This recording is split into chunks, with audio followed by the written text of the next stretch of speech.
welcome to this video. I find it very helpful to listen to things being read out and usually look for these kind of videos closer to exams. Recently, I started making my own recordings to aid my studying and just thought of sharing it with everyone else. I hope you find this very useful, and today is just such a beautiful day, so I'm in my rooftop just taking in the energy of the sun, the skies, the clouds, and of course the birds. So if you hear the birds or perhaps the wind, you know what it is.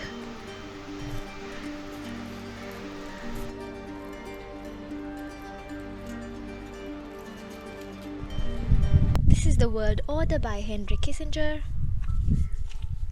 I'm just going to read the conclusion. World order in our time. In the decades following World War II, a sense of world community seemed on the verge of arising. The industrially advanced regions of the world were exhausted from war. The underdeveloped parts were beginning their process of decolonization and redefining their identities. All needed cooperation rather than confrontation, and the United States, preserved from the ravages of war, indeed strengthened by the conflict in its economy and national confidence, launched itself on implementing ideals and practices it considered applicable to the entire world. When the United States began to take up the torch of international leadership, it added a new dimension to the quest for world order.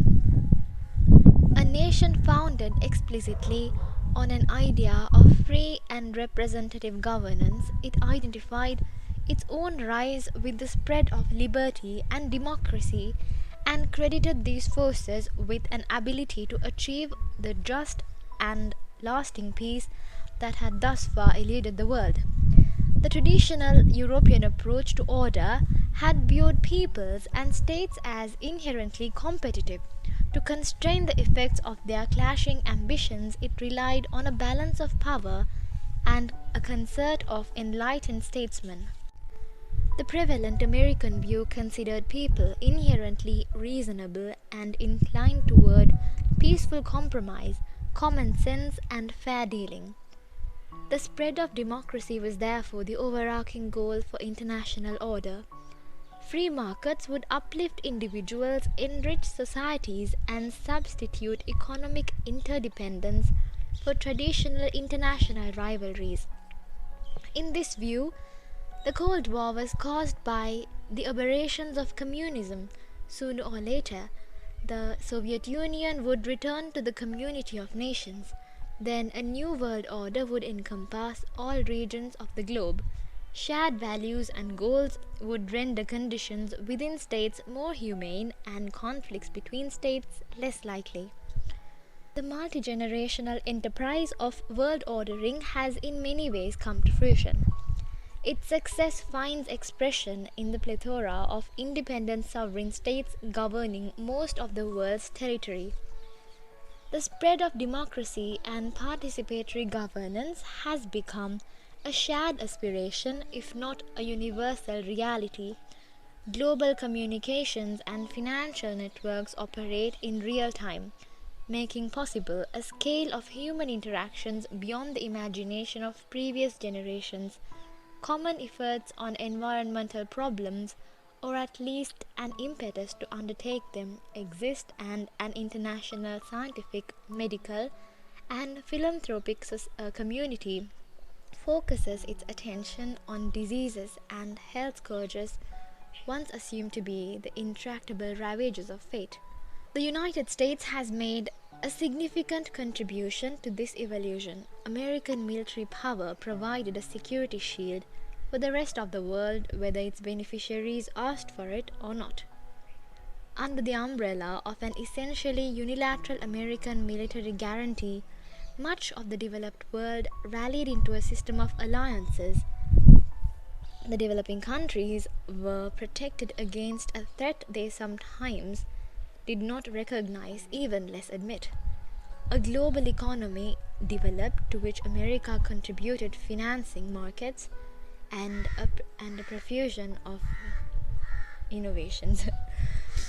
From perhaps 1948 to the turn of the century marked a brief movement in human history when one could speak of an incipient global world order composed of an amalgam of American idealism and traditional concepts of balance of power. Yet, its very success made it inevitable that the entire enterprise would eventually be challenged, sometimes in the name of world order itself. The universal relevance of the Westphalian system derived from its procedural, that is, value neutral nature. Its rules were accessible to any country, non interference in domestic affairs of other states, inviolability of borders, sovereignty of states, encouragement of international law. The weakness of the Westphalian system has been the reverse side of its strength, designed as it was by states exhausted from the bloodletting. It did not supply a sense of direction. It dealt with methods of allocating and preserving power. It gave no answer to the problem of how to generate legitimacy.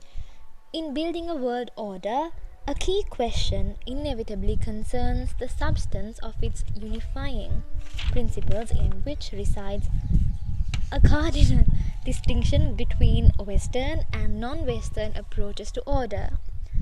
Since the Renaissance, the West has been deeply committed to the notion that the real world is external to the observer, that knowledge consists of recording and classifying data, the more accurately the better, and the foreign policy success depends on assessing existing realities and trends. The Westphalian peace represented a judgment of reality, particularly realities of power and territory, as a temporal ordering concept over the demands of religion. In the other great contemporary civilizations, reality was conceived as internal to the observer, defined by psychological, philosophical, or religious convictions. Confucianism ordered the world into tributaries in a hierarchy defined by approximations of Chinese culture. Islam divided the world order into a world of peace, that of Islam, and a world of war, inhabited by unbelievers. Thus, China felt no need to go abroad to discover a world it considered already ordered, or best ordered by the cultivation of morality internally, while Islam could achieve the theoretical fulfillment of world order only by conquest. Or global proselytization. Or global proselytization, for which the objective conditions did not exist. Hinduism, which perceived cycles of history and metaphysical reality transcending temporal experience, treated its word of faith as a complete system not open to new entrants by either conquest or conversion. That same distinction governed the attitude towards science and technology. The West, which saw fulfillment in mastering empirical reality, explored the far reaches of the world and fostered science and technology. The other traditional civilizations, each of which had considered itself the center of the world order in its own right, did not have the same impetus and fell behind technologically. That period has now ended. The rest of the world is pursuing science and technology, and because unencumbered by established patterns, with perhaps more energy and flexibility than the West, at least in countries like China and the Asian tigers. In the world of geopolitics, the order established and proclaimed as universal by the Western countries stands at a turning point. Its nostrums are understood globally, but there is no consensus about their application. Indeed, concepts such as democracy, human rights, and international law are given such divergent interpretations that warring parties regularly invoke them against each other as battle cries. The system's rules have been promulgated but have proven ineffective, absent active enforcement.